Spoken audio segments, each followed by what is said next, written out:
Assalamualaikum warahmatullahi wabarakatuh. Bismillahirrahmanirrahim. Alhamdulillahi rabbil alamin. Nahmadullaha ta'ala wa nashkuruh.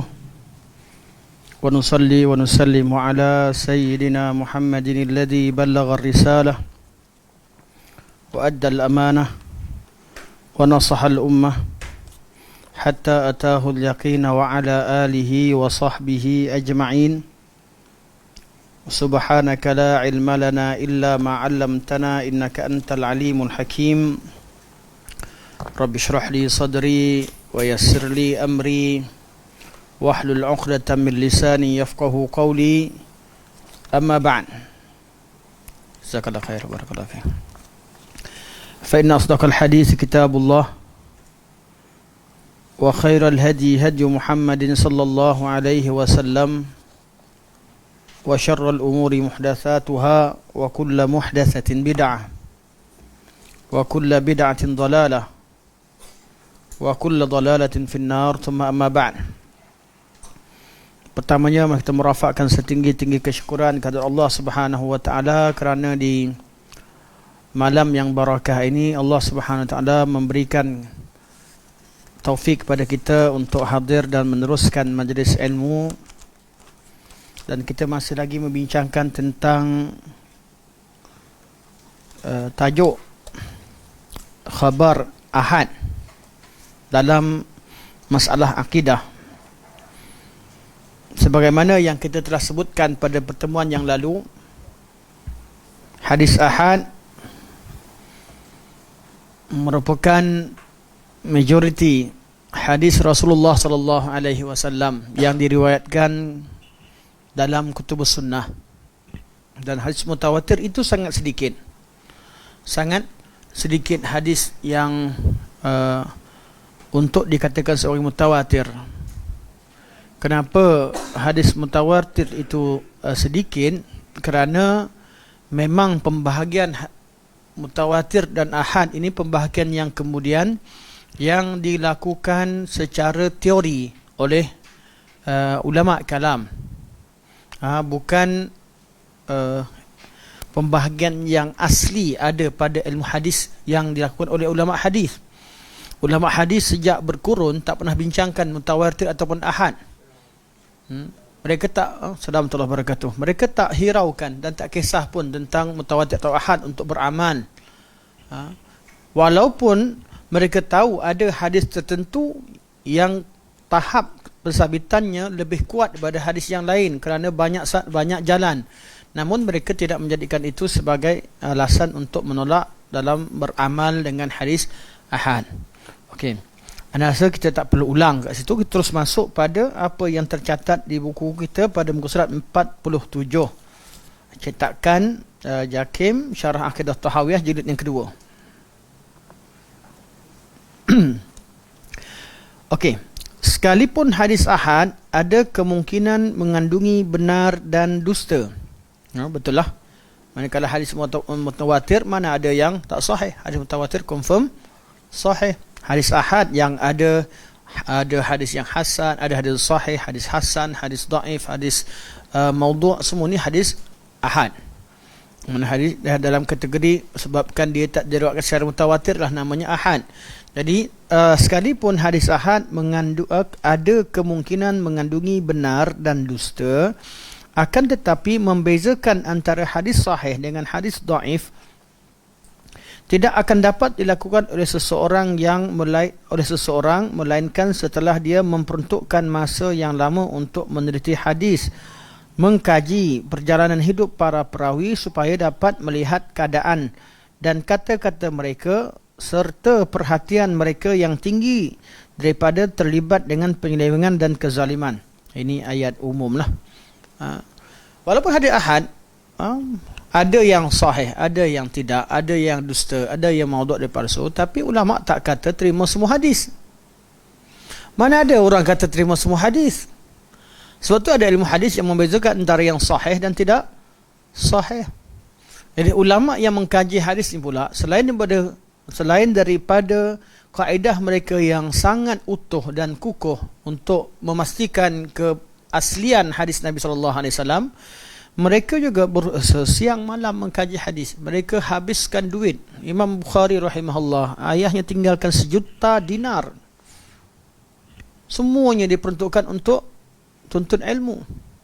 Tak ada duit yang mereka, kita tengok ashabul sunan ataupun ashabul kutub tis'ah, semua sekali, dan juga perawi-perawi sebelumnya, pernah ke ada cerita mereka ambil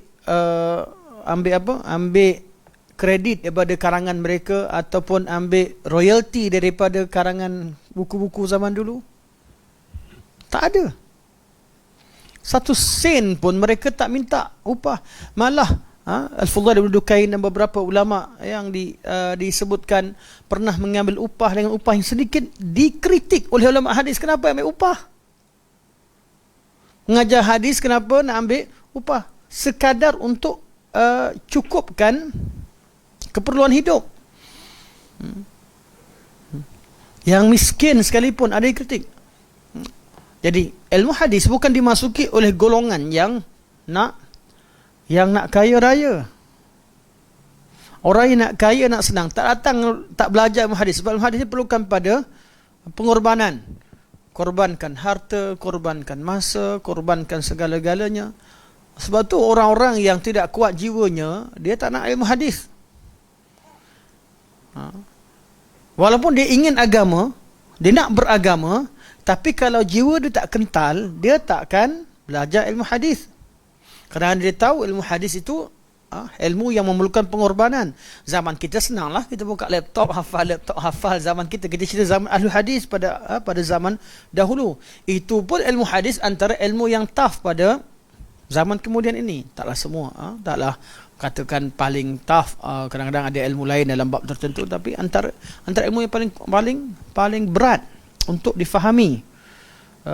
Orang nak bercakap tentang hadis, dia tak boleh nak baca kemudian dia cakap. Tak boleh. Tak mungkin boleh bercakap tentang ilmu mustalah hadis dengan dia baca 1 hari 2 hari. Tak mungkin, sebab dia kaedah yang sangat kompleks yang perlukan kepada mafhum, kefahaman yang mendalam berkaitan dengan ilmu tersebut. Sama ada bab dirayah atau bab riwayah ataupun asalkan berkaitan dengan hadis, memang agak berat. Sebab tu bagi golongan orang-orang soleh yang nakkan orang buat kebaikan, tapi dia nak bercakap tentang hadis, akhirnya berlakunya orang soleh yang berdusta dalam hadis. Dia nak sampaikan agama juga, dia nak ceramah juga, dia nak ajak orang baik juga. Takkan dakwah ni hanya untuk ahli hadis je. Orang bidang lain pun nak dakwah. Tapi silapnya ada orang yang tidak mahu turut, tidak mahu ikut dan belajar dengan ulama hadis. Wujudlah orang-orang yang bercakap dengan semahunya. Bermula dengan bercakap dan keluarkan hadis, lama-lama pengikut akan tanya, hadis ni sumber daripada mana? Last sekali timbulnya kaedah, tak apa, amalan asalkan baik, hadisnya sahih tak sahih tak apa, asalkan benda tu baik. Apa salahnya benda baik? Lama-lama sampai pada tahap kata tak perlu hadis, mula tak asalkan baik. Kemudian bila berlakunya makin lama asalkan baik, buatlah hadis. Jadi hadisnya apa? Dhaif, palsu. Anak buah tanya pula, takkan hadis buat kita palsu dengan lemah aja? Amalan kita penuh dengan asyik-asyik kena palsu lemah. Memanglah kita kata tak perlu pada hadis, tapi tak sedap pula bunyi. Hadis asyik lemah dan hadis maudhu', hadis kebaikan hadis lemah. Jadi timbulnya seterusnya kata, tak apa, mereka tu sahih mereka kerana mereka belajar sanad. Kita mimpi direct jumpa Rasul. Sanadnya lagi tinggi, sanad lebih tinggi, jadi direct jumpa dengan Nabi SAW. Mula-mula dakwah jumpa dalam mimpi, lama-lama jumpa live, jumpa secara yaqazah, masa sedar. Puncanya kenapa? Punca kerana awak pertama tadi tidak berjaga-jaga dalam hadis. Timbul lagi persoalan seterusnya. Dia tak nak tengok sanad, yang tu masalah sanad.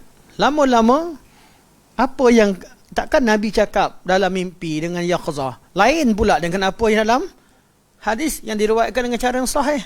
Oh, tak. Kami agama yang tu ikut ahli syariat, ikut Nabi tu. Kami direct dengan Allah. Timbulnya ahli makrifat. Makin lama ahli makrifat lah sekali jadi ahli hakikat. Dia dengan Allah adalah sama. Wujudlah golongan ittihad dan hulul dan sebagainya. Puncanya bermula daripada ilmu dan kejahilan. Perkara ini kita tengok dalam Imam Ibn Jauzi ada sebut, dan ramai ulama hadis sebut, punca timbulnya golongan batiniyah, hulul, ittihad dan golongan ini semua, punca berasal daripada tidak berhati-hati dalam menyampaikan hadis Rasulullah sallallahu alaihi wasallam. Betul, dalam beragama ni kalau dari awal lagi kita berhati-hati, insya-Allah Allah akan pelihara kita. Tersilap bila kita berhati-hati, kita akan balik semula. Kadang-kadang kita cuba nak amalkan yang sahih. Cuba yang sahih. Kita dengar ustaz cakap sahih, datang yang lain kata tak sahih. Kita jadi sahih ke tak sahih? Tapi itulah kedudukan kita. Fikir cari sahih tak sahih kat situ. Dia tak ke depan lagi. Jumpa saja sahih, alhamdulillah. Jumpa tak sahih, kita tinggalkan. Itulah kedudukan ahli sunnah wal jamaah. Berbeza daripada orang yang tidak berhati-hati. Dia amal apa suka hati. Sahih tak sahih tak peduli. Yang penting yang sokong apa aku buat tu jadi sahih. Yang tak sokong itu perlu ditakwilkan atau perlu dikatakan dengan takwilan-takwilan yang sesuai dengan kehendak pelaku ataupun kehendak pengamal. Sebab ahli sunnah wal jamaah sangat mengagungkan hadis Nabi sallallahu alaihi wasallam. Tidak bererti ahli sunnah dan orang yang ikut sunnah ni dia alim semua benda, tak ada. Mana ada orang alim? Mana orang tahu semua perkara? Mana ada orang yang mengaku diri sebagai ahli sunnah, mengatakan aku paling tahu sunnah, kamu ni bid'ah, kamu tak ada ilmu? Mana ada? Kita nak cerita kita sunnah kerana kita mahukan daripada amalan kita, perlu kita perhatikan sunnah tersebut. Kita nak cek sumbernya, kita nak berhati-hati, dasar berhati-hati dan inginkan yang benar, bukan kerana dasar nak menyatakan kami ni lebih hebat, kalian semua ni semua ahli bid'ah, semua tak tahu apa, kami saja yang belajar. Bukan itu maksudnya. Sebab tu kita mengiktiraf sebahagian daripada orang-orang yang memiliki kepakaran ilmu yang lain.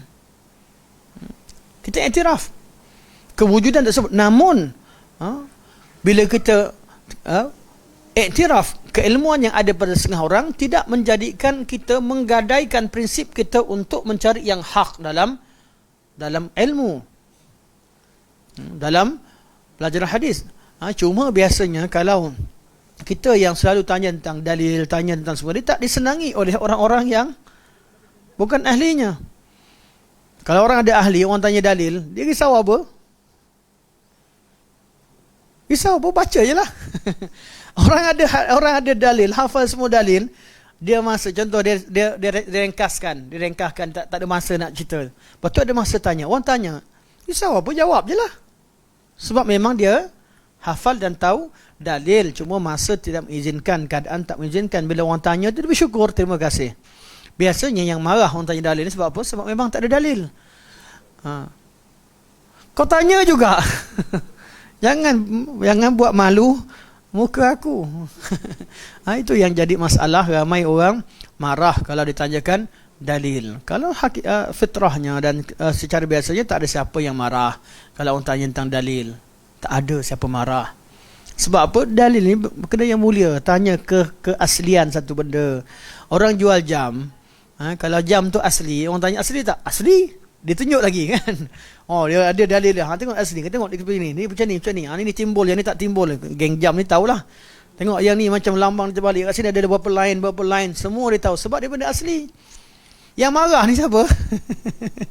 Yang jual jam palsu, tiruan. Nampak macam jam mahal. Bila orang tanya tentang keaslian, tanya ni tu, dia marah. Kau nak beli ke tak beli?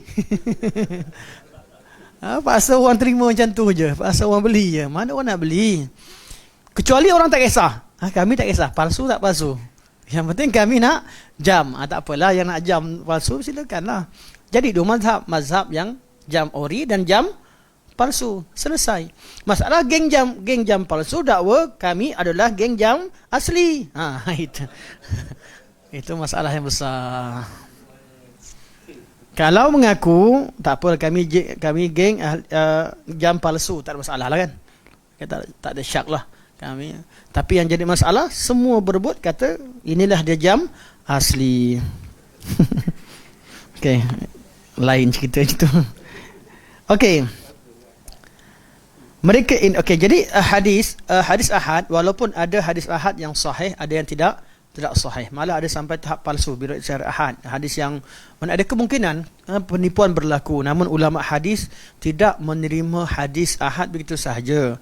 Ilmu hadis terbina di atas berhati-hati. Mereka berhati-hati. Mereka kaji sanad, mereka kaji perawi satu persatu, keadaan sanad seperti mana yang kita dah bincangkan. Dengan syarat-syarat hadis sahih, mereka kaji. Lepas hadis sanad matan tu sahih, mereka bandingkan pula dari segi matan bertentangan atau tidak dengan matan yang lain. Kalau dianggap sebagai bertentangan, ada ilmu nak gabungkan, nak tahu macam mana, adakah ada perbezaan, tengok pada tarikh. Mungkin ini tarikh berlaku kemudian, ini tarikh yang terdahulu berlakunya nasah dan mansukh. Mungkin kerana hadis ini diriwayatkan secara separuh, tidak diriwayatkan secara sempurna, kerana ada orang hafal hadis, dia tak hafal keseluruhan. Dia hafal sebahagian daripada hadis, sebahagian yang lain diriwayatkan oleh yang lain. Bila gabungkan, nampak hadis makna secara syumul, secara menyeluruh kandungan hadis. Dan hadis takkan bertentangan prinsipnya, sebab hadis ini merupakan wahyu daripada Allah Subhanahu wa taala. Wa ma yantiqu anil hawa in huwa illa wahyu yuha. Kerana dia wahyu daripada Allah, maka penyampaian Nabi terhadap agama Allah merupakan penyampaian yang maksum. Nabi tak tersalah dalam menyampaikan agama. Nabi mungkin tersalah dalam sifat kemanusiaan. Nabi ada dua sifat, satu sifat kemanusiaan, satu sifat kerasulan. Sifat kemanusiaan, sifat kerasulan Nabi takkan salah. Bab Nabi kata kul innama ana basyarum mislukum. Ini sifat kemanusiaan, aku manusia seperti kamu. Tak ada kata Nabi tak makan ke, tak minum ke, tak tidur ke, tak penat, tak ada. Nabi manusia seperti kita. Cuma yuha ilayya, Nabi diberikan wahyu. Ini sifat kerasulan. Bab wahyu Nabi takkan salah, tak ada sikit pun salah. Habis Nabi tu salah solat, Nabi salah solat sebab Allah nak betulkan solat Nabi SAW. Nabi ketika Nabi buat satu kesilapan dalam bab agama, memang Allah SWT inginkan perkara itu ditakdirkan berlaku pada Nabi kerana hikmah-hikmah yang ada di sebaliknya. Allah nak sampaikan ajaran Allah Subhanahu wa taala. Tapi Nabi sampaikan ilmu agama, Nabi tersalah, Nabi sampaikan ilmu agama salah, tak berlaku. Tidak berlaku. Sifat kemanusiaan Nabi, ya, Nabi manusia, boleh melakukan kesilapan. Namun Nabi bukan orang yang kekal dalam melakukan kesilapan. Nabi buat salah, Allah tegur. Nabi silap, Allah tegur. Nabi akhlak, dari segi kedudukan Nabi akhlak yang paling tinggi. Dari segi akhlak, wa innaka la'ala khuluqin azim. Ini sifat kemanusiaan Nabi sallallahu alaihi wasallam. Sifat kerasulan Nabi tak ceritalah, maksum. Sifat kemanusiaan Nabi sallallahu alaihi wasallam, wa innaka la'ala khuluqin azim. Akhlak Nabi akhlak yang paling sempurna, dan Nabi orang yang paling sempurna mengamalkan Al-Quranul Karim kerana khuluqul Quran. Namun dalam keadaan manusia yang paling sempurna sekalipun, kerana Nabi seorang manusia, kadang-kadang Nabi buat kesilapan dalam bab kemanusiaan. Dan kesilapan tadi bukanlah kesilapan yang disengajakan, dan ianya bukan kesilapan yang berulang, bukan kesilapan yang tidak diikuti dengan taubah. Nabi sentiasa istighfar kepada Allah Subhanahu wa taala. Nabi bertaubat kepada Allah. Allah kata, Nabi bertaubat, Nabi buat dosa besar ke? Tak. Allah suruh.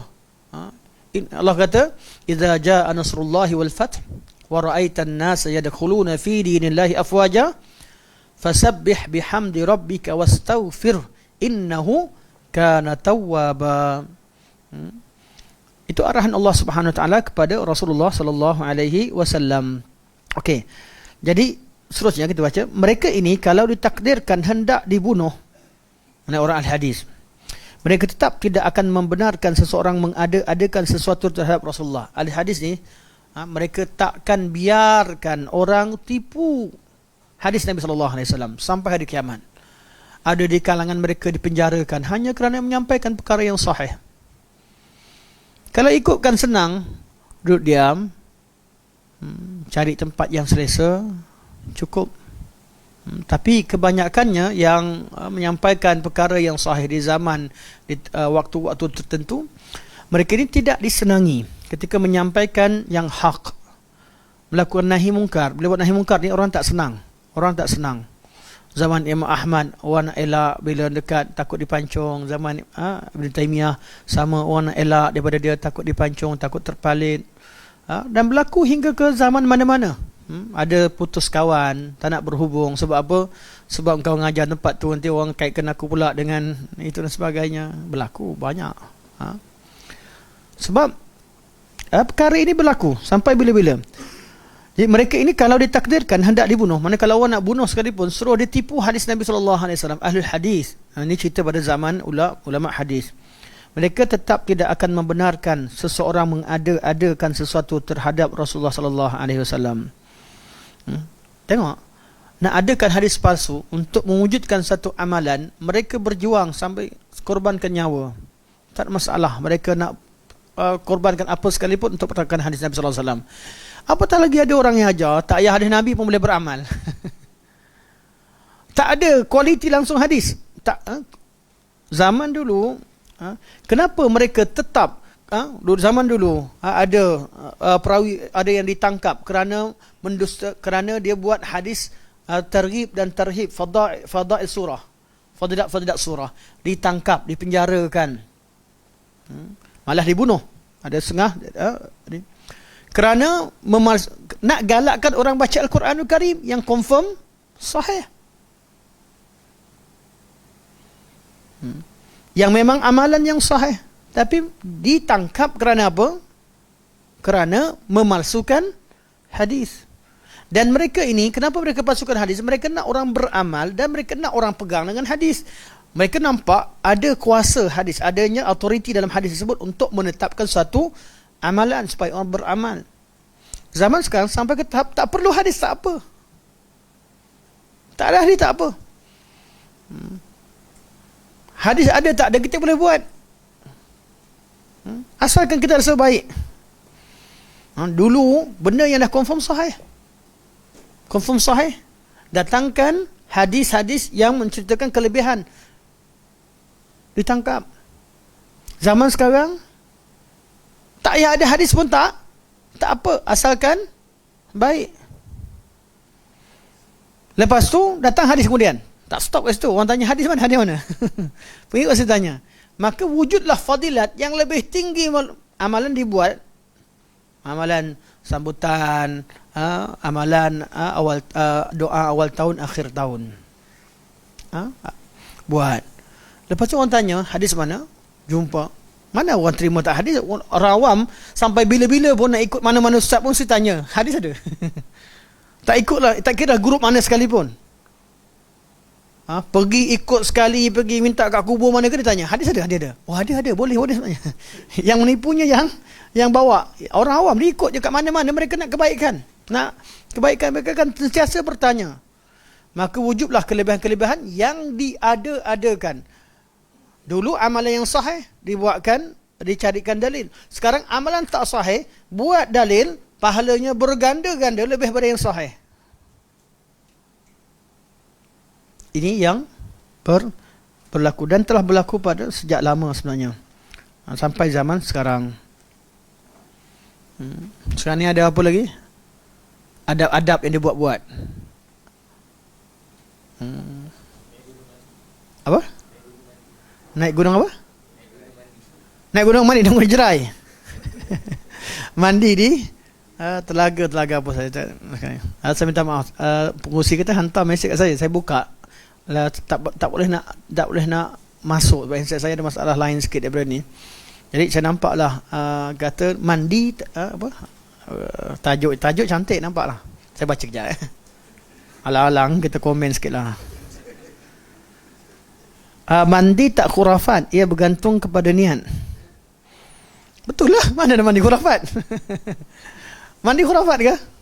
Hari-hari mandi kat rumah, mana khurafat? Tapi kalau mandi kat kaki gunung, kata ni adab naik ke ni, pergi ke tempat wali sekian dan sekian, ni adabnya. Nak tanya ni apa lagi? Memang mandi tu kerana nak ziarah. Tuan-tuan pernah pergi tengok orang pergi tengok haji agama Buddha.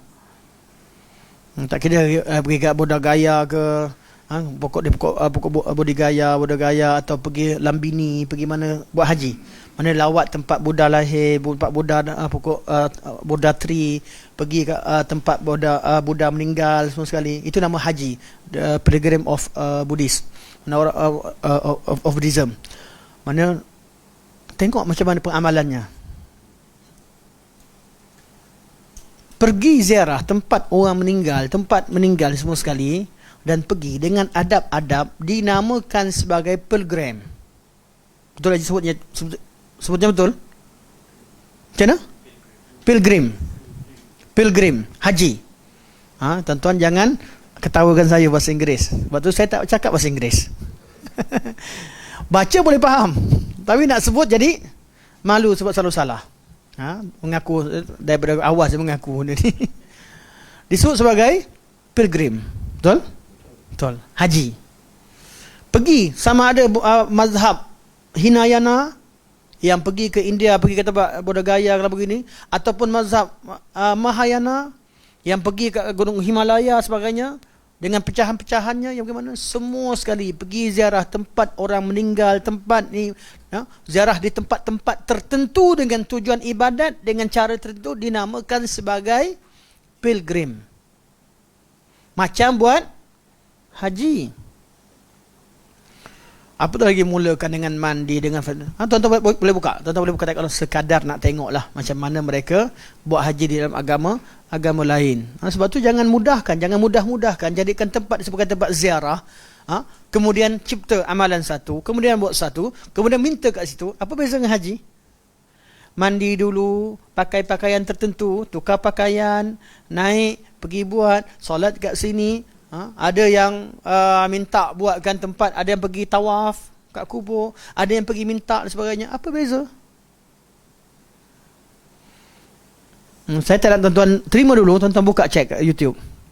Siapa kat rumah boleh pun cek sekarang. Yang kat dewan janganlah. Sekarang semua sekali tengok kat YouTube. Okey. Mereka ini kalau ditakdirkan hendak dibunuh, itu mereka tetap tidak akan membenarkan seseorang mengada-adakan sesuatu terhadap Rasulullah sallallahu alaihi wasallam, dan mereka sendiri juga tidak akan mengada-adakan sesuatu terhadap baginda sallallahu alaihi wasallam. Para perawi ini telah membawa agama ini kepada kita sebagaimana ia disampaikan kepada mereka. Macam mana inilah amalan perawi-perawi hadis Nabi sallallahu alaihi wasallam. Kita tengok teks asal. Tak apa, selagi maknanya walaupun terjemahannya sedikit ini, tapi masih maksud asal. Jadi saya kekalkan saya. Mereka ini merupakan pemelihara Islam dan pendukung iman. Yang jaga Islam siapa? Ulama hadis sejak daripada zaman dahulu. Orang kata ulama hadis ni tak ramai yang tahu usul fiqh. Betul tak? Tak betul. Satu. Mana tanya, yang tahu usul fiqh semua korang masukkan jadi usuli, tak jadikan ahli hadis. Imam Syafi'i jadi ulama usul, ulama fiqh.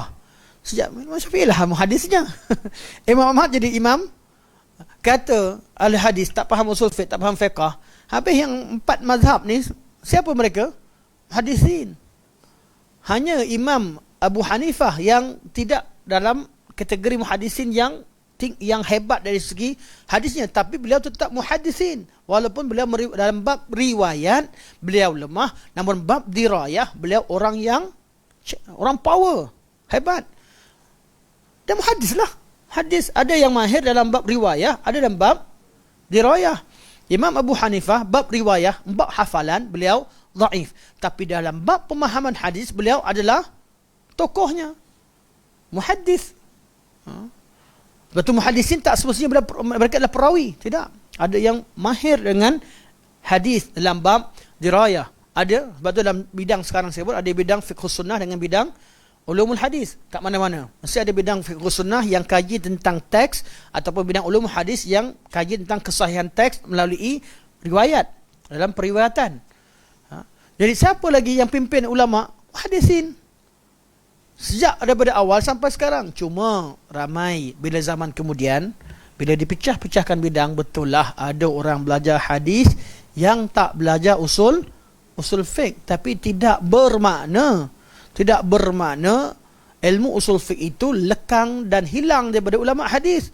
Ada yang tak belajar, tapi kebanyakan mereka lepas mereka hafal hadis, mereka belajar kaedah untuk memahami hadis. Mana mungkin orang belajar dan biarkan macam tu. Dari segi kemampuan, ada orang mampu sampai ke tahap hafal dan belajar hadis, tahu sahih tak sahih. Tapi dari segi bab fiqh hadis, mereka serahkan kepada orang lain. Ada orang yang memang kaji tentang lepas belajar tentang riwayah, mereka belajar tentang dirayah. Tetapi ulama usul mesti bergantung kepada ulama hadis kerana mereka yang menjaga nas sahih ataupun tidak. Ulama hadis bergantung pada ahli usul dalam istinbat. Nak tahu tentang makna hadis. Ulama usul bergantung kepada ahli hadis dalam melihat sahih atau tidak teks yang ingin dikaji. Kerana usul fiqh takkan terjadi kecuali dengan nas. Betul? Siapa belajar usul fiqh? Ramai Ustaz, confirm. Dan ramai yang belajar khusus dengan kita. Usul fiqh, satu ilmu menetapkan kaedah-kaedah untuk memahami nas. Sebab tu kalau perintah dalam Al-Quran, dalam hadis ada berapa makna. Kalau ada ayat fa'il mudhari' ada berapa makna. Kalau ayat fa'il madhi apa maknanya. Bila ada kuntu apa maknanya. Kuntu amur, kuntu khalfan Nabi sallallahu alaihi wasallam. Mereka semua kaedah-kaedah ini untuk faham teks. Ilmu usul takkan terpisah daripada teks. Namun teks yang boleh diistinbat daripadanya adalah teks hadis yang sahih atau hadis yang makbul. Bukan teks hadis yang lemah. Sebab tu keperluan ulama usul fiqh merujuk kepada ulama hadis lebih daripada keperluan ulama hadis kepada usul. Sebab apa? Sebab usul ini dia mengeluarkan hukum. Ulama hadis memastikan kesahihan. Sudah pasti bila mereka pastikan kesahihan, mereka akan bergantung. Automatik mereka akan dengar pada ulama dirayah. Secara automatik. Sebab tu bagi ulama hadis yang belajar bab fiqh sunnah, sudah pasti mereka mengkaji ilmu usul fiqh. Waktu di Madinah Munawwarah, kita jumpa pakar-pakar usul fiqh yang ramai yang yang telah membuang beberapa atau membersihkan ilmu usul fiqh daripada pengaruh ilmu kalam. Hatta apa yang saya sampaikan kepada tuan-tuan dan puan berkaitan dengan hadis mutawatir, bukan ada ahad, tidak bererti untuk tolak hadis ahad. Dari mana saya belajar? Daripada ulama hadis. Mereka kaji dengan mendalam. Sebab tu ilmu-ilmu ini perlu dilihat oleh pakar-pakar. Dalam ilmu usul ada tokoh-tokohnya, namun tetap perlu ulama hadis cek balik adakah benar beberapa hadis yang menjadi perbincangan dan usul itu boleh diguna pakai kerana kesahihannya. Perlu dicek kesahihannya dan sebagainya. Okey, mereka adalah peneliti hadis. Apabila seseorang mendapati begini keadaan mereka, maksudnya kalau kita cek sejarah ulama hadis secara keseluruhannya, mengenali sifat-sifat mereka serta mengetahui cara kebenaran, kewarakan dan sifat amanah mereka, maka mereka akan menerima ilmu yang mereka nukilkan dan yang mereka riwayatkan. Maksudnya secara mudahnya, kalau seseorang mengenali ahlul hadis, ulama hadis, usaha mereka, kerja mereka dan cara kerja mereka, iaitu kaedah ilmu mereka, dan kesahihan apa yang mereka sebutkan berkaitan dengan keadaan perawi dan kejituan dan tidak bertentangan. Jarang ulama hadis khilaf dalam hadis yang memang disepakatkan. Hadis Bukhari, kenapa ulama semua boleh terima? Sebab Bukhari memang pilih hadis yang sahih. Bila Bukhari pilih hadis yang sahih, ada orang bantah. Ulama hadis tak bantah. Imam Muslim, riwayat Sahih Muslim, kenapa jadi sahih? Sebab Imam Muslim memang pilih hadis yang sahih dengan syarat-syaratnya. Ada ulama lain bantah? Tak ada. Ulama cuma kritik dalam bab adakah sesuai tidak dengan syarat yang diletakkan oleh kedua-dua imam tadi. Kritikan Daraqutni terhadap Imam Bukhari bukan pada hadisnya, tapi pada syarat yang diletakkan Imam Bukhari rahimahullah. Imam Tirmizi, kenapa dalam Sahih Tirmizi ada hadis yang dhaif? Adakah beliau tak tahu? Tak, beliau hukumkan ke bawah. Imam Tirmizi meriwayatkan hadis Bila hadis itu lemah, beliau sendiri sebut hadis itu lemah. Hadis sahih, beliau sebut sahih. Hadis hasan, kata hasan. Hasan sahih, kata hasan sahih. Macam mana boleh hadis dhaif ada kat riwayat Tirmizi? Memang Imam Tirmizi bukan kata aku kumpulkan hadis sahih. Beliau kumpulkan hadis-hadis yang menjadi perbincangan dalam sunnah, dalam masalah fiqh, juga masalah tafsir. Jadi beliau bawakan. Dan beliau menggunakan kaedah. Beliau tak guna kaedah Imam Bukhari bawa semua yang sahih. Tak gunakan dengan syarat-syaratnya. Beliau tak guna kaedah Imam Muslim sahih dengan syarat-syaratnya. Beliau mengambil kaedah, ambil hadis. Walaupun hadis itu hadis yang dhaif. Tapi dhaif dengan syarat-syarat tertentu. Ada boleh dijadikan sebagai iktibar. Yang penting beliau letakkan apakah. Beliau menilai hadis setelah beliau riwayatkan hadis-hadis tersebut. Ada tak manhaj? Manhaj berbeza. Bukan bererti ulama hadis semua nak kumpulkan sahih. Masih ada yang tak sahih. Ini orang yang jahil. Tak belajar ilmu hadis kemudian nak kritik Imam Tirmizi, kritik Imam Abu Daud, kritik Imam Ibn Majah. Ibn Majah banyak hadis dhaif dalam dia. Memang Ibn Majah kata, aku kumpulkan hadis-hadis yang ditinggalkan oleh 5 orang tu. Bila 5 orang tinggalkan tak cukup syarat, tapi hadis ini sebahagian daripadanya boleh jadi syawahid dan iktibar pada yang lain. Ibn Majah kata aku kumpulkan balik, termasuk yang begini sebagai pelengkap kepada hadis-hadis kita kata hadis sebelumnya. Bukan kerana beliau tidak memahami hadis atau ulama hadis khilaf antara satu sama lain. Khilaf ulama hadis dalam menghukumkan pada perawi-perawi tertentu. Berapa orang perawi? Pada yang ada kedudukannya tengah-tengah. Kira khilaf nak jadikan hadis sahih dan hadis dhaif tadi naik atau tidak jadi level kepada hasan li ghairi. Hadis-hadis yang begini jadi khilaf. Yang pergi tolak hadis, tinggalkan hadis ahad yang hadis yang confirm sahih. Siapa suruh? Belajar di mana-mana? Tak belajar. Bukan belajar di mana, memang tak belajar. Tidak memahami manhaj ahlul hadis. Betul, Imam Bukhari rahimahullah dalam kitab hadis kebanyakan hadis ahad dan diterima oleh seluruh umat. Itu yang kita talaqqul ummah bil qabul. Hadis Bukhari dan hadis Muslim. Adakah yang lain tak diterima? Diterima, tapi diterima dengan syaratnya. Kitab Tirmizi, kitab Abu Daud, kitab Ibn Majah, kitab Nasai diterima, tapi dengan syarat mereka. Oleh kerana mereka tak syaratkan sahih, kita pun tak kata semua sahih, sebab mereka sendiri kata tak semua yang ada kitab yang dalam kitab mereka adalah sahih. Ada syaratkan diamalkan, ada syaratkan ada kitab fiqh, ada syaratkan bila disebutkan oleh ulama-ulama yang tertentu, ada macam-macam syarat untuk melengkapkan ilmu sunnah. Sebab tu perlu dirujuk kepada ahli hadis dalam memahami mana-mana hadis. Datang ahlul kalam, mereka tak belajar hadis, mereka musuh ahli hadis. Ahlul kalam lawannya ahlul hadis. Pada zaman dalam bab akidah memang bergaduh sejak pada zaman salafus salih, sejak pada zaman adanya ulama-ulama hadis. Mereka musuh ahli hadis, tiba-tiba mereka buat syarat untuk ahli hadis. Ini yang berlaku. Ada ulama hadis buat syarat untuk ilmu kalam. Ada kata ilmu kalam, ilmu bid'ah, tolak habis dah. Ilmu ni ilmu tak pernah diajarkan, tak betul, dah tak sibuk. Mereka pula tolak ulama hadis, tak nak terima kami lebih pandai. Kami begini begitu. Duk minta orang iktiraf ilmu dia. Orang tak terima. Sampai lama, kami bersihkan lagi. Ni dah bersih dah ni. Sampai bila? Sampai berhujungnya, tak selesai masalah ahli hadis. Lepas tak selesai, mereka pula buat kaedah. Hadis syarat dia macam ni. Ulama hadis kena ikut. Sebab tu perbincangan tentang mutawatir ahad tak dimasukkan kitab hadis dengan jarak masa yang lama. Walaupun ia telah mula dibincangkan sejak daripada zaman Ibrahim An-Nadham. Pada tahun lebih kurang 80 hingga 100 Hijriah. Tapi ulama hadis tak terima. Bukan mereka tak tahu ada manfaatnya untuk kenal mutawatir ahad, tapi itu jadi peluang kepada golongan ini untuk menolak hadis Nabi SAW yang sahih atas alasan ahad.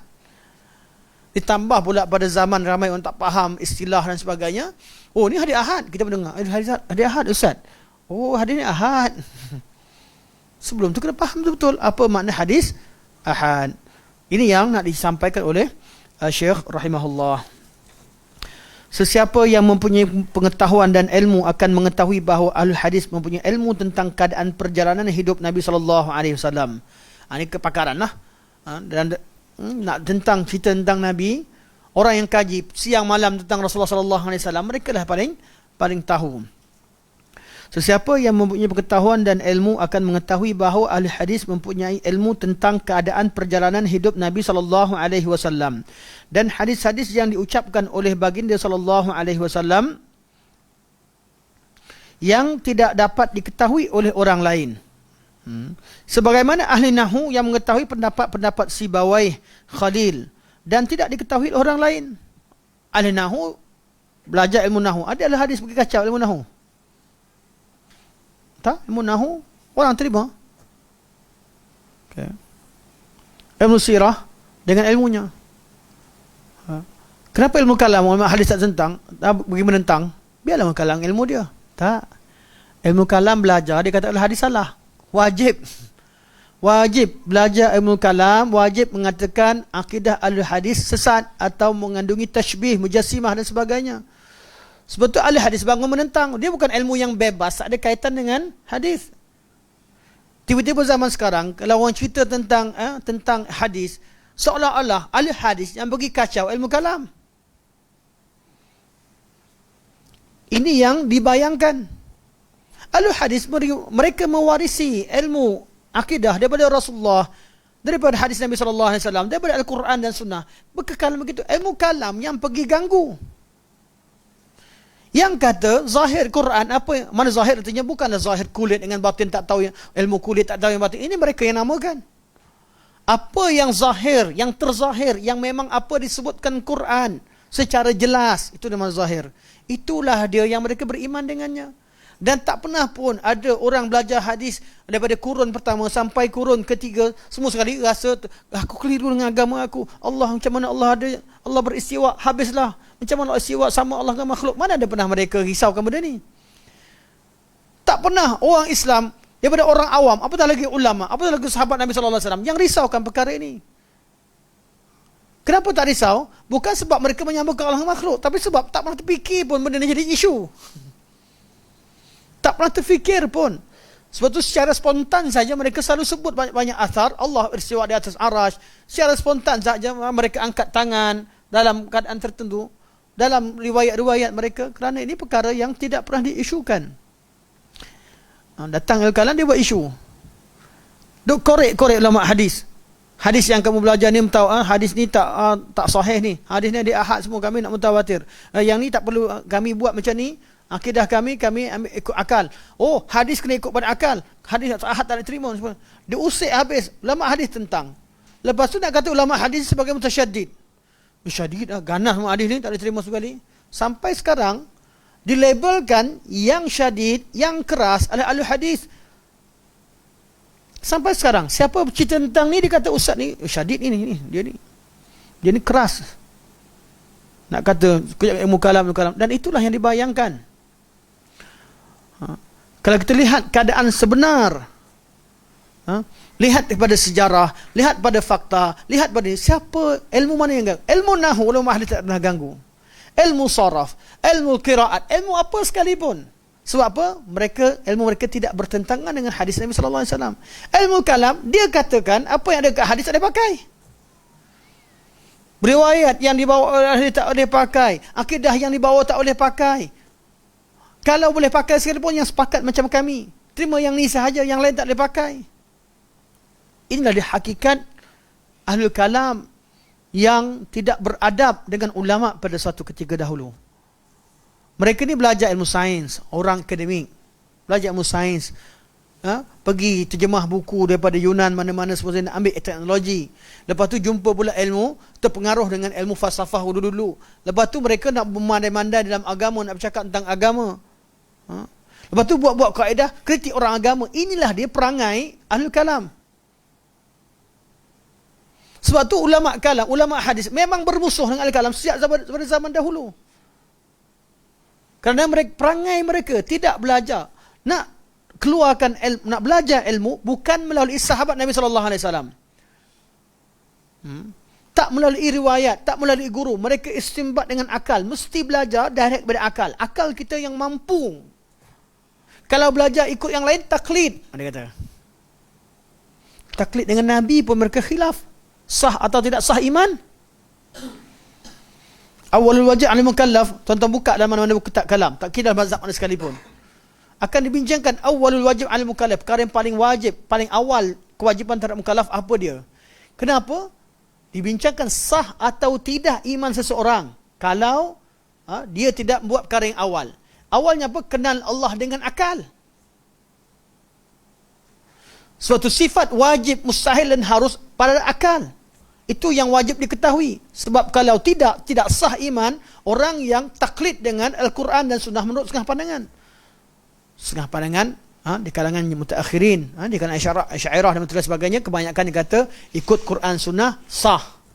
Tapi tetap kena belajar ikut akal. Wajib. Mereka beri masa pada mereka. Ada niat untuk belajar muakkad pun okeylah. Macam-macam dibincangkan. Sebab tu ada awal wajib 'alal mukallaf, ada yang kata al-qasdu, niat. Ada kata macam-macam qaul yang kita pernah bincangkan sebelum ini. Begitu juga ini kita bidang tadi. Ilmu nahwu lebih tahu, orang ahli nahwu lebih tahu tentang Sibawayh dan Al-Khalil. Begitu juga seperti doktor yang mempunyai pendapat Socrates dan Galenus yang tidak diketahui orang lain. Saya tak tahu lah Galenus siapa.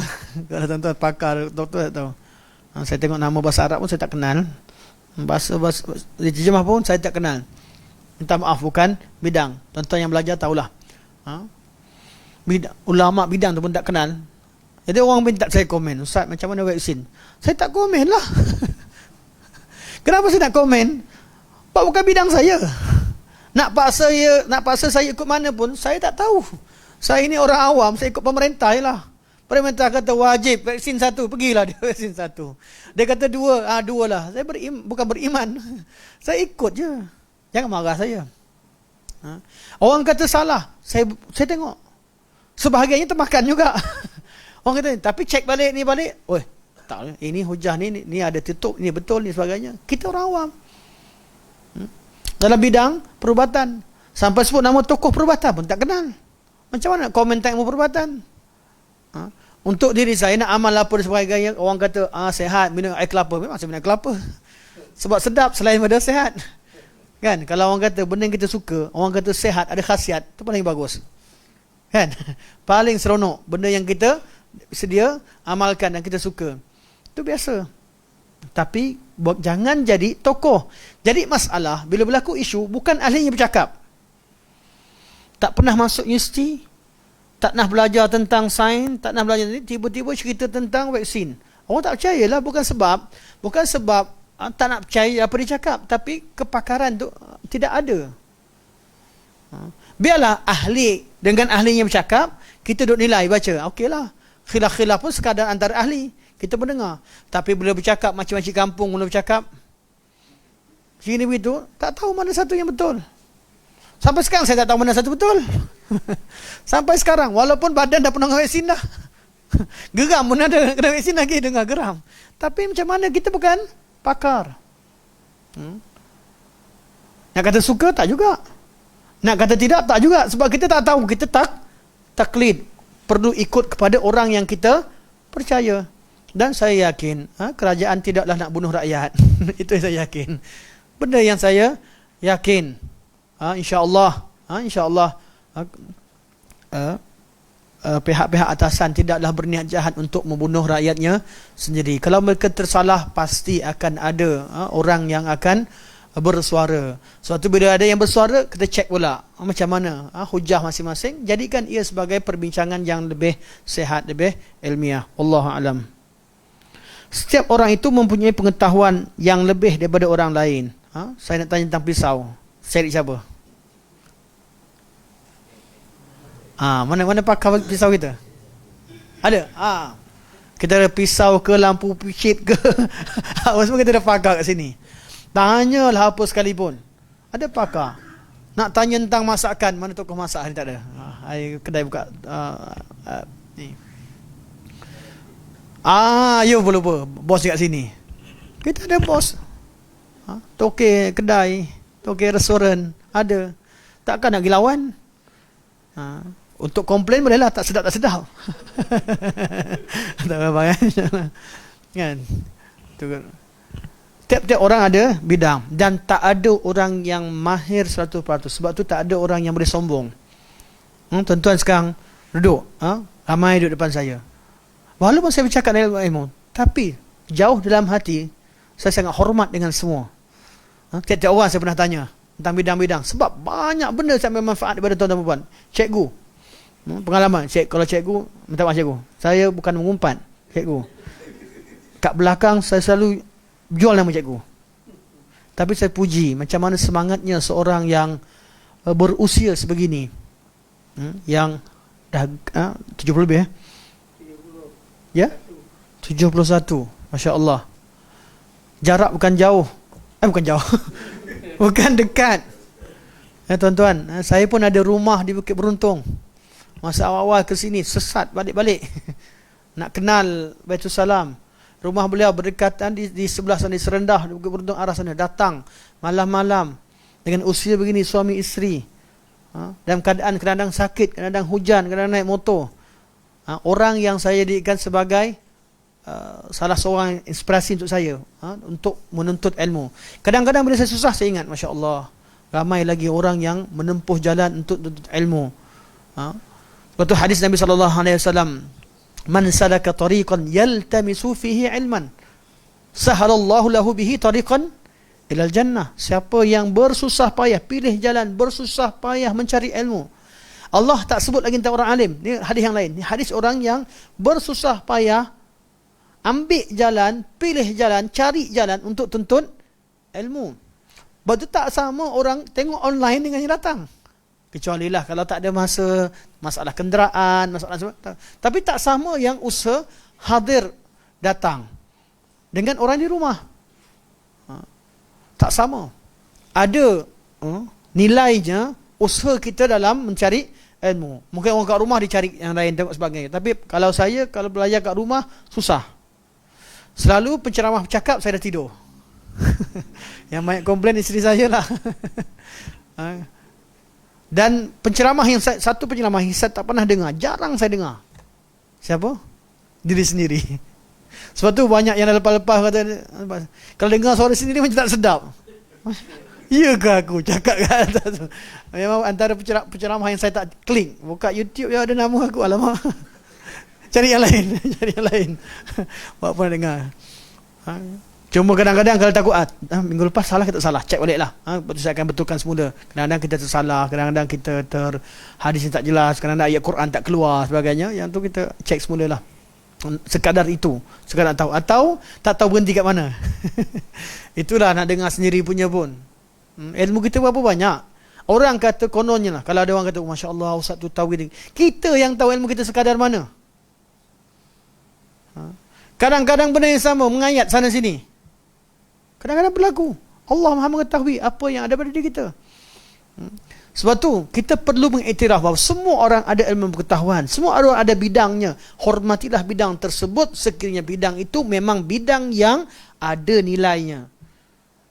Jangan pula Pak Bomoh kata kami pun bidang tak ada nilai, jangan iktiraf. Sebab tu kemunculan Ahlul Kalam bila mereka diiktiraf. Kenapa timbulnya tokoh kalam dan akhirnya mereka menguasai dunia Islam bila mereka diberikan kredit. Ada orang pergi menuntut dan jadikan mereka sebagai alim ulama. Ulama salaf jadikan mereka orang jahil. Dan itu sepatutnya dilakukan oleh kita. Supaya tidak ada kredit. Macam tu Ustaz, banyak sesatkan orang zaman sebelum kalam. Tak. Imam Ghazali walaupun beliau tokoh kalam, tapi beliau adalah tokoh usul fiqh. Beliau tokoh dalam ilmu akhlak. Kita terima bab-bab yang sesuai Quran dan Sunnah. Bukan kerana ilmu kalamnya. Dan beliau pun telah bertaubat dari ilmu kalam. Imam Haramain, tokoh kalam. Tapi orang terima Imam Haramain ada kerana kalamnya? Tak. Imam Haramain jadi tokoh yang hebat kerana ilmu fiqh, kerana ilmu usul, kerana kaedah-kaedah usul yang beliau terapkan. Kesilapan beliau dalam sepatutnya kita lebih tahu tentang kedudukan seorang ulama. Habis semua ulul kalam, adakah ulul kalam semua tak ada guna? Tak. Ahlul kalam macam kita belajar kalam juga. Tapi apa yang salah, kita kata salah. Apa yang betul, kata betul. Apa yang kalam cakap betul, kita pun terima. Tapi kenapa kita larang orang awam untuk belajar? Sebab mereka tak tahu bezakan yang mana betul dan salah. Pengkategorian yang ada ilmu kalam itu mengelirukan orang awam. Bila belajar tentang sifat wajib, mustahil dan harus bagi Allah, mereka bayangkan seolah-olah memang sifat wajib itu diwajibkan oleh syarak. Betul tak? Itu yang dibayangkan. Lepas tu pengkategorian yang tidak ada dalam nas. Ketika bincangkan tentang sifat ma'ani, mereka namakan lawan ma'ani sifatul a'yan. Kategorikan. Sifat Allah itu ada yang ma'ani, ada yang a'yan. Yang ma'ani diterima, yang a'yan tak diterima. A'yan artinya ada jisim lah. Ada ainnya. Yang ma'ani yang tak ada ainnya. Dia hanya sifat yang wujud tapi tak nampak ain. Mendengar, melihat. Mendengar bukan dengan telinga. Kita kata, kita ketika cinta tentang Allah, kita cerita sekadar apa yang Allah beritahu. Mana tahu a'yan ke ain? Buat apa nak pecahkan a'yan ataupun ain? Kenapa nak pecahkan sifat tu, nama a'yan dan nama ain, sedangkan Allah tak beritahu pun a'yan ataupun ain. Allah hanya beritahu Allah mendengar, Allah melihat. Kenapa kita yang limitkan? Allah tak boleh begini, Allah tak boleh begitu, sedangkan Allah tak beritahu pun. Pengkategorian dan ilmu tersebut, kenapa dinamakan sebagai ma'ani, kenapa nama a'yan, kenapa nama begini begitu, pengkategorian itu sendiri pun telah mengelirukan sejak daripada awal. Menjadikan masalah sifat sebagai masalah akliyah, itu juga satu benda yang keliru sejak daripada awal ilmu tu. Sebab tu kita tolak. Asas ilmu berdiri di atas benda yang batil, dan inilah dia yang difahami oleh ulama salafus salih. Bukan sebab kita keras. Ramai orang cakap keras itu bukan. Tak, kita kata habis yang betul, banyak ayat Quran kalau alhamdulillah ayat Quran diterima. Syaratnya mesti pemahamannya betul seperti mana yang diajarkan oleh Nabi dan sahabat. Sebab ayat Quran Allah tak turunkan begitu saja. Ada maknanya yang diterangkan oleh Nabi SAW, diterangkan oleh sahabat. Ada mafhumnya. Mafhumnya kena ikut sahabat. Tak kira daripada kitab mana sekalipun. Cuma untuk orang awam, mereka mana tahu beza yang mana betul salah. Sebab tu ulama kerja mereka memberi panduan. Nak cari, okey, bab akidah pergi kat sini. Belajar dengan ulama sekian dan sekian. Okey, bab fiqh, ini pakarnya. Ada yang pakar akidah fiqh sebenarnya, ini orangnya. Ini nahu belajar sekian. Kita bagi ketunjuk. Kalau orang tanya pada saya, belajar akidah dengan siapa? Belajarlah dengan salafus salih. Ada buku mereka tak ada? Melambak. Tak tahu buku? Message. PM, saya senaraikan buku. Dah hafal ke belum? Dah baca ke belum? Banyak buku. Adakah ulama sunnah tak karang kitab? Banyak kitab mereka. Terlalu banyak yang perlu kita beri perhatian dalam penulisan-penulisan akidah pada ulama-ulama terdahulu. Suatu sampai sekarang dalam kitab-kitabul iman, dalam kitabul sunnah, kitabul i'tisam, ataupun dalam kitabul tauhid yang ada dalam kutub sunan, syarahkan itu pun memadai untuk faham apakah akidah yang ada pada ulama sunnah dalam kitab kutub sunnah. Tapi kenapa tak disyarahkan? Dilimitkan ilmu akidah, bab uluhiyah tak dibincangkan, bab mandi safar tak mandi safar, mandi gunung kaki gunung tak mandi kaki gunung. Ajar, cuma nak beritahu, mandi dia bergantung pada niat. Memang bergantung pada niat. Kalau lah mandi bergantung niat, mandi safar tak salah, bergantung pada niat. Mandi apa lagi? Mandi hari Isnin, hari Selasa, hari Rabu. Tentang Ikmal kata, aku kahwin hari Rabu. Akmal kata, saya kahwin hari Rabu. Jadi ada anak-anak keturunan saja kena mandi hari Rabu dengan niat adab dengan bapa. Boleh? Jangan suka hati. Kalau tu agama nak kata sunnah akmal lah. Tapi jangan kaitkan dengan agama. Jadi kalau ada orang yang buat sesuatu adab yang menyerupai dan menyamai adab agama, itulah yang dinamakan sebagai bid'ah. Salah satu daripada bentuk bid'ah. Kalau disertai dengan kepercayaan yang karut dan marut, itu namanya khurafat. Khurafah, benda yang direka-reka. Okay. Orang percaya atas gunung tu ada berkat. Ada berkat. Cerita macam-macam. Saya baru dengar ceramah, tak ceritalah, tapi ceramah orang buat maulid atas Gunung Jerai. Di situlah datangnya Abdul Qadir Jalani suruh anak murid datang kat situ. Roh Abdul Qadir Jalani hadir menziarahi dengan cara rohaniah sebelum dia meninggal. Datang yang ni cerita lagi, cerita saya kata subhanallah. Saya pun tak pernah dengar tentang Gunung Jerai. Tak sampai lagi. Macam-macam cerita. Cerita tentang roh ni, siapa beritahu? Abdul Qadir Jalani zaman bila? Zaman Nabi pun orang datang tanya tentang roh Nabi, tak jawab. Allah jawab. Wa yas'alunaka 'anir ruh. Qulir ruha min amri rabbi. Itu zaman Nabi. Sampai zaman dia tahu roh siapa yang datang. Siap cerita, kita dapat rasakan orang-orang soleh hadir. Kalau kalian tak dapat rasakan, yakinlah mereka hadir. Amboi. Dia dapat rasakan hadir dan begini dan begitu, tahu begini begitu. Kalau kalian tak dapat rasakan, yang ini yang dahsyat. Yakinlah mereka hadir. Dia buat-buatlah cerita, hadis palsu keluar. Saya tak ingat apa hadis dia keluarkan. Nabi Muhammad tentang, tak tahu roh siapa yang Nabi hormat, saya lupa dah. Roh Ja'far. Ja'far hadir, Nabi tiba-tiba jawab salam. Tiba-tiba buat hadis palsu. Bila kita katakan hadis palsu, ni palsu sisi ulama hadis. Kami ulama tasawuf kata sahih. Siapa ajar dia ulama tasawuf sahih, hadis kata tak sahih? Macam mana boleh sahih? Kalau ilmu tasawuf, ilmu yang kaji hadis tak apa. Okey. Seterusnya, sekiranya penjual buah ditanya tentang minyak wangi, siapa jual buah sini? Sekarang ni masalah kita, orang jual buah, dia pun jual minyak wangi. Minta maaf. Tak apalah, kurang macam. Okay. Tuan-tuan, saya promote sikit. Antara buah kurma yang paling kualiti saya rasa, dan juga minyak wangi yang dijamin aslinya, minyak wangi Abu Talha. Tapi contoh sini minta maaf. Ni Syekh yang sebut dah, Syekh. Syekh yang sebut. Sekiranya penjual buah ditanya tentang minyak wangi, Abu Talha jual apa, Syekh? Buah ada? Kurma. Kurma masih ada, macam-macam jadi kurma.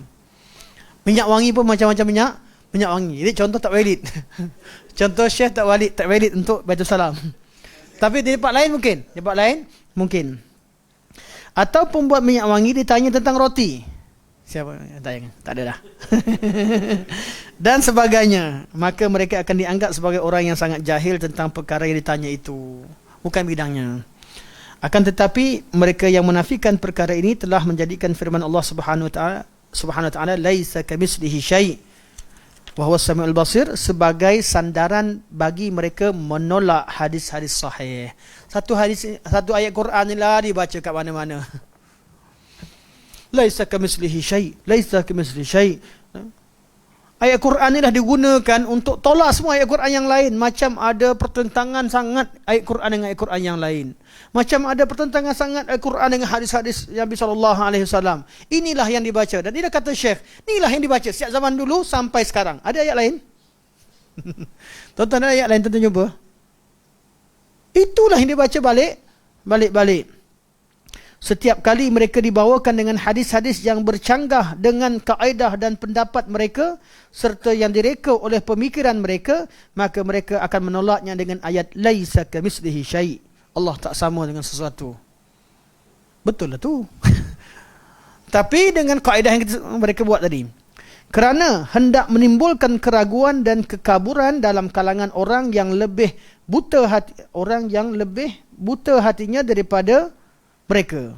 Maksudnya nak tipu orang bawah lah. Dan sebagai penyelewengan terhadap makna ayat daripada makna yang sebenar. Makna yang sebenar, makna yang zahir. Zahir ni apa? Zahir bukan berarti tak istimbat. Zahir artinya makna yang Allah sebut tu tak salah. Boleh tak kita faham lebih pada tu? Boleh. Tapi jangan bertentangan dengan itu. Kita kata Ar-Rahmanul 'alal 'arsy istawa atau thumma istawa 'alal 'arsy. Allah beristiwa di atas arasy. Faham tak makna dia? Faham. Allah istiwa atas arasy dengan cara selayaknya bagi Allah Subhanahu wa taala. Boleh tak bagi makna lebih? Boleh. Bukan pada ayat, bukan pada kaifiah. Katakan Allah Subhanahu wa taala berkuasa. Boleh tak kata Allah berkuasa? Boleh. Tapi jangan menafikan istiwa. Katakan tangan Allah berada di atas tangan-tangan mereka. Kita faham maksudnya? Faham. Boleh tak faham lebih? Boleh. Allah bila tangan Allah di atas mereka, maksudnya apa? Allah dari segi sifat, tahu Allah memiliki sifat tangan, kerana Allah menisbahkan sifat padanya. Dari segi makna, Allah berkuasa pada mereka, urusan mereka ditadbir oleh Allah Subhanahu wa taala. Boleh atau tidak? Boleh, bukan kita menafikan. Dan kerja lagi ulama yang geng-geng kalam kemudian dia pergi cari kalam Ibn Abbas yang syarahkan dengan makna tafsiran terhadap ayat sifat. Yang kita bincangkan menafikan sifat, bukan tentang makna kudrah ke makna apa sebagainya. Tak ada masalah pun sekiranya sebagian pada ulama tafsir yang memahamkan kita dengan makna tersebut dengan mensyarahkan maknanya lagi untuk lebih detail untuk terangkan tentang kesan-kesan sifat. Saya nak cerita pada tuan-tuan hari ini tentang tangan. Saya ada tangan. Dia bukan dengan Allah. Saya cerita dengan diri. Saya ada tangan. Apa tuan-tuan kata? Dia ada tangan. Kenapa boleh tak angkat sendiri? Dia tahu dah. Dia datang macam mana? Tangan cukup. Tapi yang pegang semua bini dia angkat. Barang-barang semua bini dia angkat. Suami dia cacat ke? Tak. Sehat. Orang tahu tangan sifatnya pegang, sifatnya angkat, sifatnya tumbuk. Itu sifatnya ada pada sifat tangan. Itu kesan sifat tangan. Asarus sifat. Dia panggil asarus sifat. Kesan-kesan pada sifat. Ya. Tapi semuanya tak akan bermakna sekiranya tidak disebabkan adanya tangan. Betul tak? Tak ada tangan tapi tumbuk. Tumbuk siapa? Dia tumbuk tak ada tangan. Tumbukan tak ada bayang. Itu pun dia tumbukan. Kan? Tendangan tanpa bayang. Tendang juga kan? Tak ada bayang. Tetap ada kaki kalau menendang. Sebab tu kaedah kalam yang mengisbarkan asar sifat tapi menolak sifat. Sedangkan sifat itu disebutkan oleh Allah Subhanahu wa taala terhadap dirinya. Satu kaedah yang tak masuk akal. Dan tak diterima oleh salafus salih. Mereka kata kalau kita kata Allah sifat, samakan Allah dengan makhluk lah. Kamu yang kata. Jangan hukumkan pemikiran dan kefahaman dan etikad orang dengan apa yang anda faham. Siapa tanya saya minggu lepas tentang di sini ada yang tanya macam mana Ustaz nak jawab dengan dia cerita dia naik Grab. Minta maaf lah kalau ada tuan, saya tak ingat lah tuannya. Naik Grab ada seorang tak sebut bangsa, satu bangsa ni, dia tanya tentang orang Islam ni, kenapa orang Islam diperintahkan banyak persamaan orang Islam dengan orang kafir dengan agama dia lah. Antaranya orang Islam ni lepas Nabi SAW suruh orang buang berhala, itu sembah batu, Nabi seorang sembah ke arah Kaabah batu juga, dia kata. Buang batu kecil-kecil, tinggalkan batu besar. Macam mana jawab? Nabi buang batu kecil-kecil yang ada keliling 360 berhala tu, tinggalkan batu besar Kaabah. Tuan-tuan jumpa macam ni, pening juga nak jawab bagi orang yang tak belajar. Saya bilang, sebab tu macam mana cara jawab?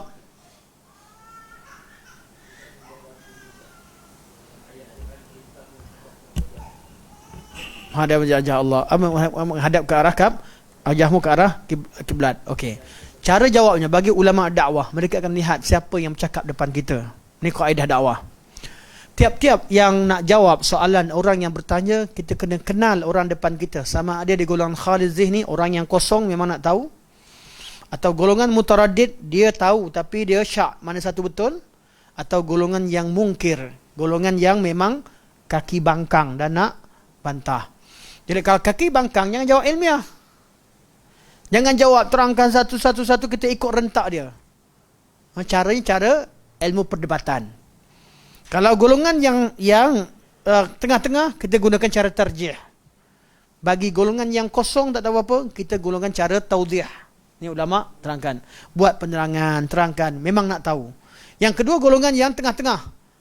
Dia ada dua. Saya tak tahu tuannya baru sampai. Jumpa dah. Ada soalan. Okey. Ini cerita tentang apa sembah batu sembah Kaabah. Jadi tiap-tiap jawapan perlu ada, tiap-tiap bagi seorang pendakwah, nak jadi pendakwah, kita kena cek orang depan kita siapa dia. Adakah golongan ibtidai, golongan talabi atau golongan ingkari. Dalam ilmu balaghah kita belajar. Atau golongan yang kosong khalis zihni, atau golongan yang mutaraddid, ataupun golongan yang mungkir. Allah kata ud'u ila sabili rabbika bil hikmah. Hikmah untuk golongan pertama yang tak tahu apa, sampaikan hikmah. Wal mau'izatil hasanah untuk golongan kedua, dengan mau'izah, dengan bukti-bukti, dengan hujah. Wajadilhum billati ahsan, dan debat dengan mereka cara terbaik. Cara soalan yang tadi ditanya, buang semua batu-batu, tinggal batu Kaabah atau sembah batu Kaabah, maksudnya apa? Ini cara golongan yang mungkir. Golongan yang memang nak debat. Jadi jawapannya kena jawab dengan cara debat. Sebab tu jawapan pertama yang saya akan jawab, dan saya pernah jumpa pun orang macam ni. Bukan kali pertama, dan memang kalau jumpa orang non-Muslim bincang Islam, inilah soalan dia. Balik-balik soalan yang sama je. Dia tanya, saya cakap apa? Kalau betul orang Islam fikir macam you, orang Islam jadi kafir macam you. Kalau orang Islam sembah Kaabah, betul-betul solat hadap Kaabah, fikir sembah Kaabah, confirm mereka bukan Islam, mereka pun kafir macam you. Sebab you kafir, you faham macam tu. Kita orang Islam tak faham macam tu. Orang Islam tak faham macam orang kafir. You kafir, you faham macam kafir. Faham?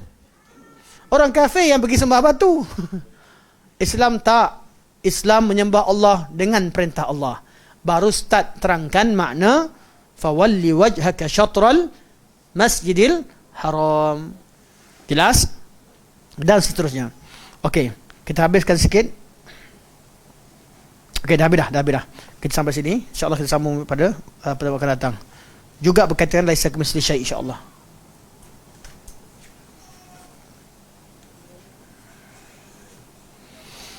Ya? Pertengahan pertama. 31 bulan 30.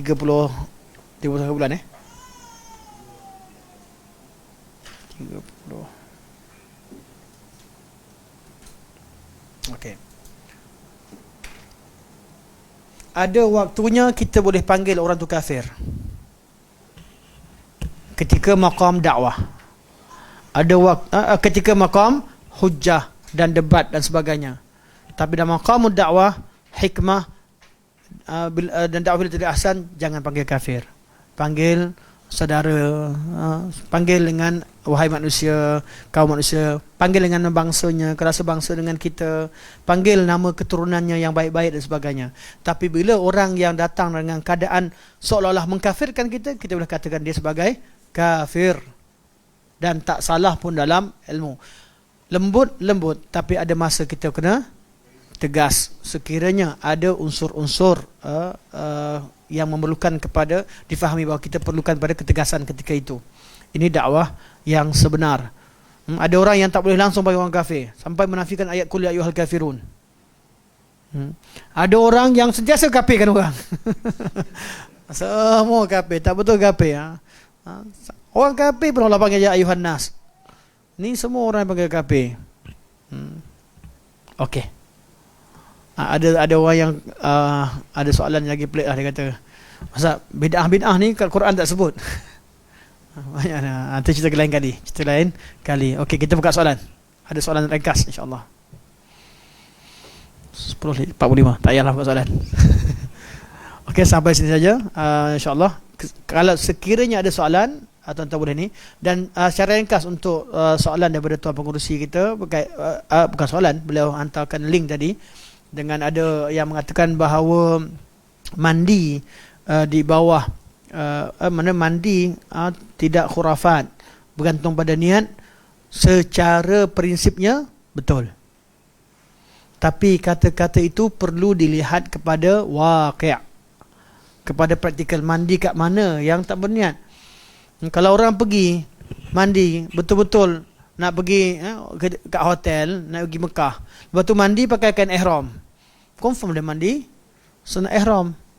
Kalau pergi naik Gunung Jerai, apatah lagi dia beritahu lagi kat caption bawah tu adab ziarah wali sekian dan sekian sebagainya, perlu mandi dulu, adabnya kena mandi. Saya tengok video tu, mula dengan kaki dan belah kanan dulu, macam mana macam itulah ada adabnya. Itu confirm lah, itu yang difahami. Adakah perlu kita kata bid'ah? Ya, amalan itu bid'ah. Orangnya jahil, mungkin dia akan berubah pada satu hari nanti. Dia tersilap ketika ini. Tak perlu pun kita nak cari nama dia, bagi bodoh-bodohkan dia, tak perlu. Mungkin dia akan berubah pada satu hari nanti. Dia tak tahu. Waktu sekarang, waktu dia amal buat video dia masih jahil dan diinginkan kebaikan di sebalik amalannya, sedangkan dia tersalah. Wallahu alam.